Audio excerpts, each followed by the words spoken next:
जब सूरज के पिताजी मार्केट में खड़े हुए होते हैं तो अचानक अनिल का मैसेज आता है और वो उसको देखकर बहुत ज़्यादा घबरा जाते हैं।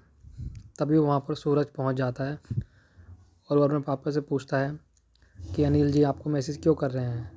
तो वो अचानक में उन्हें देख कर घबरा जाते हैं और सूरज से वो इधर उधर की बातें करके बात को घुमा देते हैं ताकि वो शक ना करें। वो कह देते हैं कि ये कोई और अनिल है जिससे मिठाइयाँ वगैरह या फिर कुछ सामान वगैरह आता है। तो सूरज भी समझ जाता है और वो वहाँ से चला जाता है। अचानक आरव अपने पिता को आवाज़ लगाने लगता है और तभी उसका भाई वहाँ पर आता है। वो कहता है कि क्या हुआ पराग, तुम इतना चिल्ला चिल्ला के पापा को बुला रहे हो। पापा ये नहीं बाहर गए हुए हैं और मैं ही उनको छोड़ कर आया हूँ। फिर उन दोनों में बिजनेस को लेकर कुछ अनबन होने लगती है जिससे वो एक दूसरे पर अग्रेसिव और गुस्सा ज़्यादा होने लगते हैं। फिर वो कहते हैं कि तूने मेरे साथ ऐसा ही किया था तो मैं भी तुझसे बदला लेने के लिए ऐसा ही करूँगा। और वो अपने बिजनेस को लेकर कुछ वार्तालापें करने लगते हैं। ईशा जी और सूरज एक कमरे में बैठ के बात करते हैं जिसमें ईशा बोलती है कि कोई तो बात है जो पापा जी परेशान हैं। तो सूरज कहने लगता है तभी उधर कि शायद पापा मेरी वजह से परेशान हैं। मुझे लगता है कि मैंने उनके ऊपर कुछ ज़्यादा बोझ डाल दिया है। ईशा बोलती है कि ज़रूर कोई ना कोई बात है जिसकी वजह से पापा बहुत ज़्यादा परेशान हो रहे हैं और अंदर ही अंदर घुट रहे हैं जिसके बारे में वो कोई किसी को बताना नहीं चाहते। वो काफ़ी बातें बोलने लगती है अपने ससुर जी के बारे में। फिर सूरज अपने पापा को लेकर बहुत ज़्यादा परेशान होने लगता है और ईशा जी से कहता है कि ईशा जी मुझे माफ़ कर दीजिए कि मैंने आपसे जो भी हॉस्पिटल में वचन लिया था आप मुझे उस वचन से आज़ाद कर दीजिए ताकि मेरे पापा की प्रॉब्लम सॉल्व हो जाए और मैं आईएएस की पढ़ाई आगे नहीं करना चाहता। इस बात को ईशा सुनकर बहुत ज़्यादा चौंक जाती है और बहुत ज़्यादा सहमी सी हो जाती है। वो आखिर सोचने लगती है कि सूरज ऐसा क्यों कह रहे हैं और ईशा पूछती है कि सूरज तुम ऐसा क्यों कर रहे हो।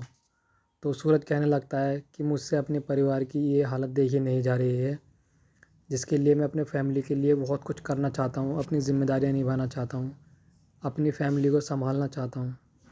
मैं अपने एक भाई का फ़र्ज़ निभाना चाहता हूँ और एक बेटे का फ़र्ज़ भी निभाना चाहता हूँ जिसके लिए मैं आपसे माफ़ी चाहता हूँ कि मैं आपको दिया हुआ वचन पूरा नहीं कर पा रहा हूँ, इसलिए मैं उस वचन को तोड़ना चाहता हूँ। तभी ईशा और सूरज के बीच में बातें होती हैं। ईशा कहती है कि नहीं सूरज, मैं तुम्हें उस वादे से आज़ाद नहीं कर सकती और तुम्हें आईएएस की पढ़ाई करनी ही होगी।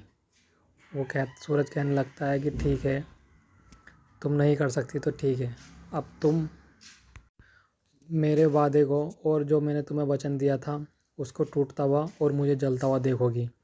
तभी अचानक सूरज एक माचिस की तीली में आग लगाता है और अपने आईएएस के फॉर्म को आग लगाने लगता है।